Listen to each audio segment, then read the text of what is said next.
젊은 세대가 살아갈 그 라이프 스타일을 담은 공간에 대한 문화를 어떻게 좀 전체적으로 요약해서 좀 예측해 주시자면. 레이어드된 느낌, 계속 바뀔 수 있는 공간, 마치 뭐 유튜브 빨리 넘기는 거나 웹사이트 탁탁 넘기는 것처럼 공간도 하나의 그냥 빨리빨리 넘길 수 있는 인스턴트 같은 그런 느낌으로. 어떻게 따라가죠?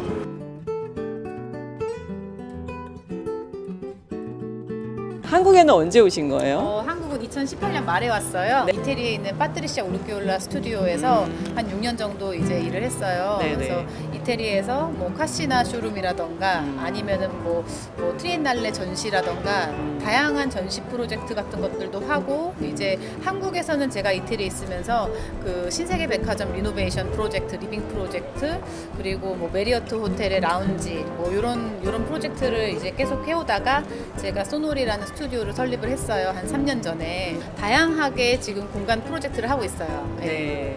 최근에 대표적인 프로젝트 있다면은. 최근에 완공한 것 중에 하나가 남양주에 있는 에싸 쇼룸 하나 지금 했어요. 한국 와서는 삼성물산의 크리에이티브 디렉터로 지금 활동을 하고 있어요. 전반적으로 주거가 어떤 식으로 흘러갈 거다, 뭐 이러한 개념으로 다양한 아이디어, 컨셉 이런 것들을 디렉션을 잡고 있어요. 최근에 또 주거 쪽으로 그렇게 미래 주거에 대해서 디벨롭을 하고 계시다 그래서 네. 이 전시와 주거에서 어떤 접점을 우리가 찾을 수 있을까요? 미래의 주거는 앞으로 전시의 형태가 될 것 같아요. 요즘에는 점점 더 가전이랑 또 공간이랑 또 합쳐지고, 또 가전이랑 가구랑 또 합쳐지고, 공간과 사물간에도 경계가 없어지고, 이러한 지금 추세로 되어 있고, 거기다가 이제 기술까지 들어가니까 어떻게 보면은 영역을 나눈다는 게 사실 의미는 없어요. 공간을 푸는 데 있어서 뭐 나는 꼭 전시 디자이너다, 인테리어 디자이너다, 그런 게 아니라 방향이나 컨셉이나 이런 디렉션이 딱 정해지면은 거기에 맞게 풀어가는 게 디자이너의 직업이라 생각을 하거든요. 그래서 아마 사람들이 조금 놀랄 것 같긴 해요. 제가 좀 되게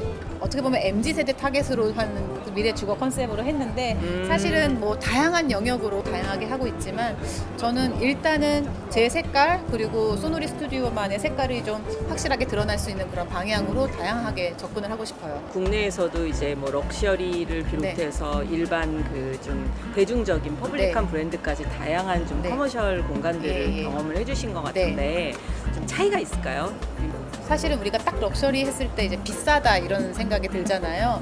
근데 해외에서 말하는 럭셔리라는 게, 럭셔리라는 말을 사실은 유럽에서 그렇게 많이 쓰질 않아요. 오히려 명품이라는 말을 써요. 명품. 그러니까 그거를 값으로 매기는 게 아니라, 명품이라면은 뭐 당연히 명품이 비싸기는 하겠죠. 비싸긴 하지만 오래된 역사, 그리고 그 회사의 그 히스토리, 브랜드 파워가 있는 그런 거를 명품이라고 하잖아요. 네. 그래서 명품을 우리는 럭셔리라고 똑같은 그 상관관계로 가지면 안 될 것 같아요. 명품 가게에서 내가 되게 유명한 건축가들의 진품을 보는 그런 개념으로 보기 때문에 뭔가 이게 사람들 간의 계급이 뭔가 느껴지고 내가 돈이 있건 없건 그런 거랑은 차이가 없는 것 같아요. 오페라를 보러 라스칼라의 그런 극장을 갔는데 그냥 그 바깥에 그냥 개 끌고 다니는 뭐 노숙자 같은 사람들도 줄을 서서 오페라를 감상하고 이런 문화가 있거든요. 그러니까 럭셔리함이 점점은 이제 좀 더 친숙하게 다가간다고 해야 될까요? 유럽에서는 조금 더 친숙했던 것 같아요. 네. 특히 이태리 사람들은 네. 굉장히 패션에 민감하고 네. 집 앞에 나갈 때도 네. 굉장히 그 네. 드레스업 하고 나가시잖아요. 맞아요. 예, 네. 그런 정도인데 그분들한테도 그 우리가 소위 말하는 어떤 그 패션 명품 브랜드들이 네. 일반 대중에게도 좀 생활화돼 있는 건지, 아니면은 그거는 뭐 심볼리즘으로 경외의 대상으로 네. 두고 뭔가 그 자기의 그냥 소비 수준에 네. 맞는 그런 경제 수준에 맞는 네. 그런 구매를 하는 건지. 왜냐면 한국에서는 그쵸. 네. 사실은 돈 맞아요. 모아서도 명품백 네. 사고 이런 문화가 있잖아요. 그게 예. 그 가치를 두는 차이인 것 같아요. 우리나라 같은 경우에 돈이 없더라도 대학생들이 알바를 해가지고 뭐 1년 동안 돈을 모아서 샤넬백 하나를 산다, 뭐 이런 거는 분명히 그 백에 가치를 두고 그렇게 하는 거잖아요. 근데 유럽에서도 마찬가지로 명품이 뭐 생활화되고 그런 개념이 아니라 거기에 투자할 가치를 더 비중을 둔다는 거죠. 그러니까 우리가 사실은 대학생이나 사회초년생들 하나씩 명품백 가지고 있잖아요. 그런 것처럼 이태리에서도 뭐 예를 들어 집을 하나 뭐 구입을 했는데, 아 우리 집에 하나로 포인트는 꼭 뭐 카시나 뭐 암칠 하나 갖다 놔야겠다, 뭐 네. 이런 개념으로 네. 보니까 더 더 자세하게 알고 네. 우리가 돈이 없다고 꼭 샤넬을 못 사지는 않잖아요. 어쨌든 관심은 있고 어떤 게 있다라는 개념은 알잖아요. 그래서 점점 한국에서도 젊은 층들이 옛날에는 이제 막스마라 코트 하나 입고 가는 거를 되게 자랑스럽게 생각했는데 요즘에는 집을 찍어주면서 우리 집에 요 뭐 레제라 의자 하나 딱 있다. 뭐 이런 거를 딱 보여주는 그런 개념인 것 같아요. 그래서 점점 네. 더 우리나라도 좀 럭셔리, 그러니까 명품이 조금 더 친숙하게 다가온다는 느낌이 있을 것 같아요. 인테리어에 어떤 그럼요. 자기가 생각하는 명품을 딱 갖다 놓는 예. 그 문화가 MZ 예, 세대까지도 예. 퍼진 게 좀 다른 차이점으로 느껴지신다는 얘기인 예, 거죠? 그것도 그렇고 명품이 뭐 안으로 들어왔다는 개념도 있지만 첫 번째 특징은 집 안에 컬러가 되게 비비드해졌어요. 제가 이번 전시에서도 컬러를 확 바뀌게 한 게 그렇게 컬러가 안으로 점점 들어오면서 사람들이 과감해져요. 그러니까 처음 옷을 사는 사람들이 블랙 앤 화이트로만 사는 사람들이 점점 과감하게 더 주황색도 있고 노란색도 있고 그런 것 있잖아요. 그래서 마찬가지로 집에도 점점 컬러를 가지고 온다는 그런 게 생겼고요. 또 하나 두 번째 특징은 집에 있으면서 바깥에 할 수 있는 활동들을 안으로 가지고 오는 특징이 있거든요. 네, 뭐 예를 들어 홈 카페라던가 홈 피트니스라던가 다양하게 워낙 기술이 발달하다 보니까 밖에서 하는 다양한 시설들 이러한 것들이 안으로 들어오기 시작해요. 제가 이번 전시에서 보여주는 거는 그 다음 넥스트는 그러면 뭐냐? 상상력 이런 것들이 분명히 안으로 또 들어올 것이다. 사실 우리가 이런 미디어 디스플레이나 이런 것들이 있으니까 충분히 그런 효과를 낼 수 있고 요즘에 또 MZ 세대들한테 인기가 많은 게 컬러 변하는 무드 조명이에요. 조명 가지고도 내가 우리 집을 집 같지 않게 하려고 하는 그런 추세거든요. 그래서 앞으로 뭐 10년이나 20년 후면은 정말로 집이 더 이상 우리가 휴식을 하고 뭔가 이렇게 쉘터로서의 개념이 아니라 이제 내가 나를 표현하고 밖으로 못 나가는 그런 것들을 좀 분출할 수 있는 하나의 장소가 되지 않을까. 마치 나의 패션처럼. 네, 그런 개념으로 보고 있어요. 그렇구나. 주거 문화에 있어서 좀 그 밀라노에 계실 때랑 네. 한국에서의 그 경험하고 네. 어떤 좀 문화적인 차이점이 있을까요? 문화 차이점이라기보다는 공간 디자이너로서 가장 큰 차이점은 우리나라는 아파트에서 형광등이 이미 다 달려 있잖아요. 네. 그래서 조명을 굳이 정말로 센스 있는 사람이나 인테리어 관심 있는 사람들이 포인트로 조명을 두지 웬만하면은 그냥 그 밝기에 살거든요. 근데 유럽 아파트 같은 경우에는 빌트인으로 돼 있지가 않아요. 그러니까 모든 집안에 밝히는 모든 조명을 자기가 각자 다 사서 안에다가 넣어야 되거든요. 그 차이점으로 인해서 생각해 보면은 그래서 디자인을 더 센시티브하고 물건도 더 많이 알게 되고 명품 같은 거나 뭐 이런 것들도 더 관심 있게 보지 않나. 왜냐면은 정말 이 환경 자체가 다르고 층고도 더 높으니까 아마 그 차이에서 이미 그렇게 그냥 뭐 산업화되게 모든 형광등이 다 아파트에 들어가 있는 순간 사람들은 필요성을 못 느끼잖아요. 근데 이제 유럽 같은 경우에는 그것부터가 먼저 딱 차이가 나니까 아마 그게 가장 큰 차이점 같아요. 주거에서는. 네. 우리 교수님이 이번 전시에서 그 MZ 세대들을 위한 미래주택의 컨셉을 디벨롭을 하셨는데 그 MZ 세대가 항상 뭐 예산이 많게 인테리어를 할 수 있는 건 아니잖아요. 뭐 원룸 인테리어라든지 소형 주택 등을 디자인할 때 작은 버짓으로도 명품 같은 그런 공간을 구현할 수 있는 노하우라면 명품을 만약에 못 쓴다, 네. 못 쓴다라고 했을 때 그거를 커버할 만한 것이 필요하다 하면은 무드겠죠, 당연히. 무드인데 전체 공간이 다르게 색감을 바뀌면서 하는 방법 뭐 그런 것들이 MZ 세대들이 좀 할 수 있는 되게 효과적으로 하면서 사람들이 초대했을 때도 와우 하는 느낌이 들 것 같기도 하고요.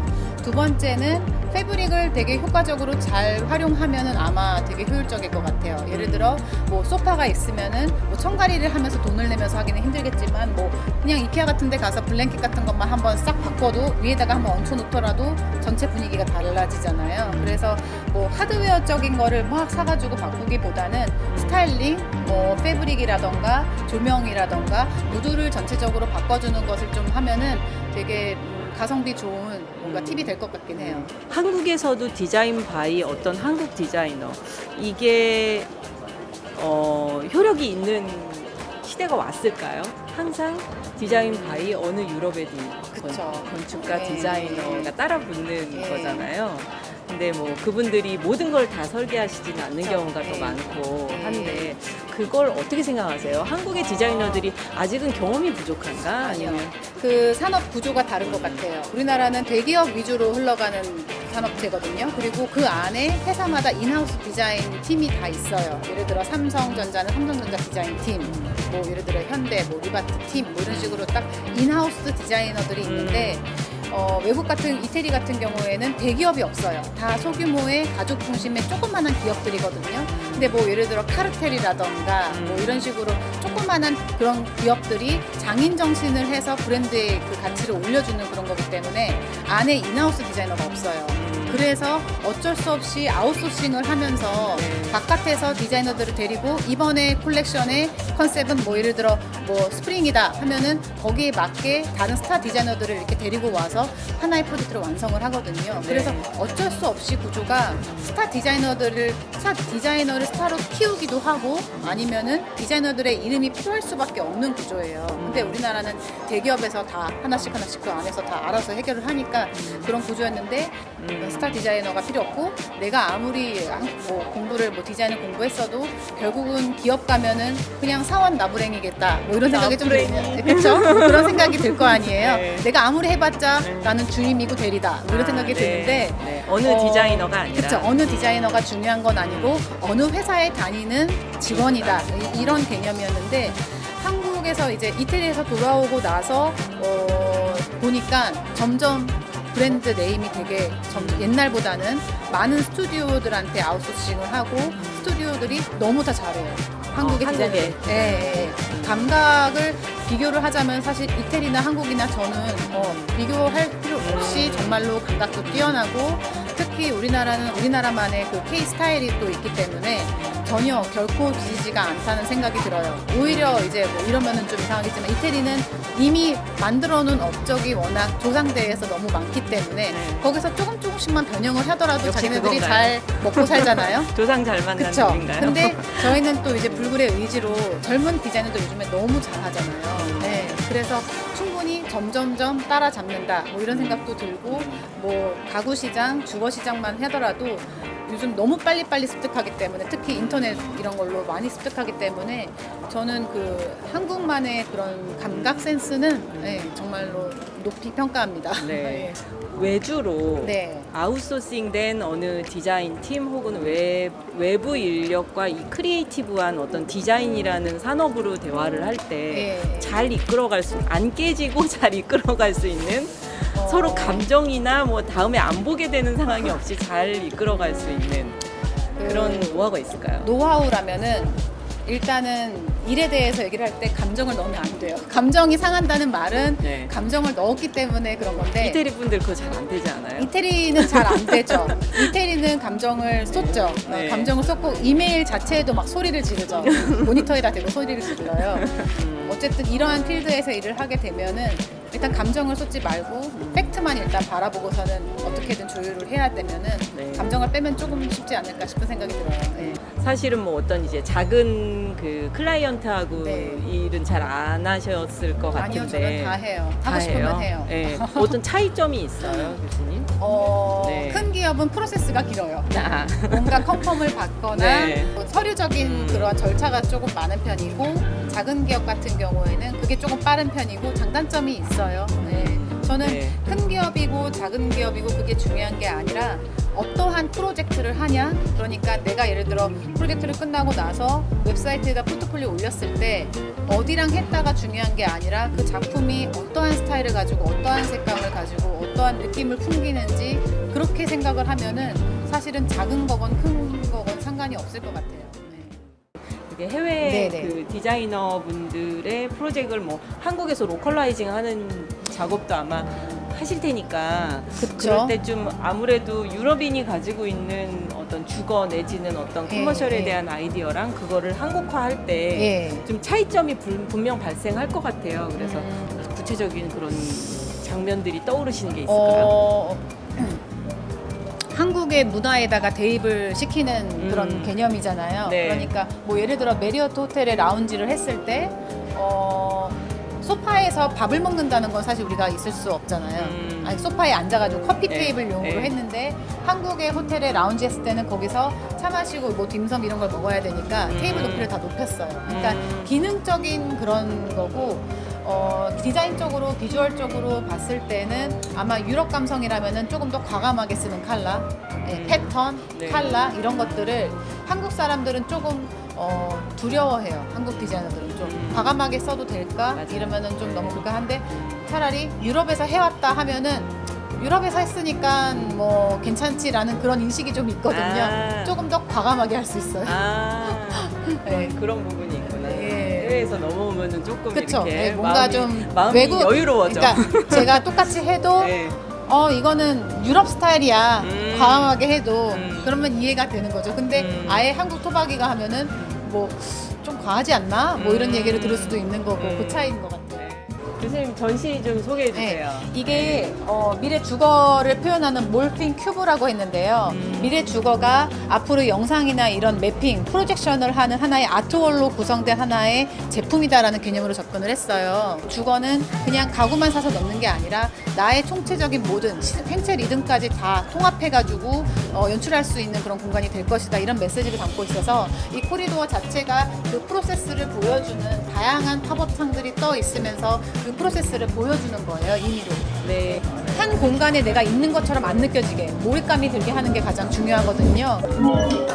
이 공간이 화이트로 되어 있는 큐브예요. 큐브 공간인데 우리가 상상하는 다양한 씬들이 뭐 소노리만의 아티스틱한 그런 감각으로 디자인을 한 거예요. 그러니까 보통 이 공간에서 이 5개의 씬을 보여주려면 이것보다 5배, 10배 더 큰 공간이 필요할 텐데 저희는 이거를 압축을 시켜서 한 공간에서 다양한 공간을 느껴질 수도 있도록 한 거고 빨리빨리 좀 이렇게 지루하지 않게 이 공간에서 주거를 그냥 온몸으로 느낄 수 있게 하는 그러한 개념이라고 할 수 있어요. 교수님 앞으로의 그 주거 문화, 네. 그 공간 우리 그 젊은 세대가 살아갈 그 라이프 스타일을 담은 공간에 대한 문화를 어떻게 좀 전체적으로 요약해서 좀 예측해 주시자면. 레이어드된 느낌, 계속 바뀔 수 있는 공간, 마치 뭐 유튜브 빨리 넘기는 거나 웹사이트 탁탁 넘기는 것처럼 공간도 하나의 그냥 빨리빨리 넘길 수 있는 인스턴트 같은 그런 느낌으로 어떻게 따라가죠? 나중에 그렇게 공간 되지 디자인은 않을까요? 굉장히 좀 정적인 그쵸. 작업인데 정적으로 또 이걸 어떻게 디벨롭? 정적한 분위기로 또 가도 되죠. 네, 선택하면 돼요. 네. 앞으로도 계속 예. 그 트렌드를 리딩하는 그런 예, 예. 공간 디자인 보여주실 네. 걸로 믿고 예, 예. 또 유럽의 또 정말 그 국제적인 디자인 네, 네. 문화와 네, 네. 또 한국에서의 예. 로컬 문화를 네. 좀 잘 접목해서 예. 멋진 디자인 활동 보여주시길 네. 기대하겠습니다, 네. 교수님. 네, 감사합니다.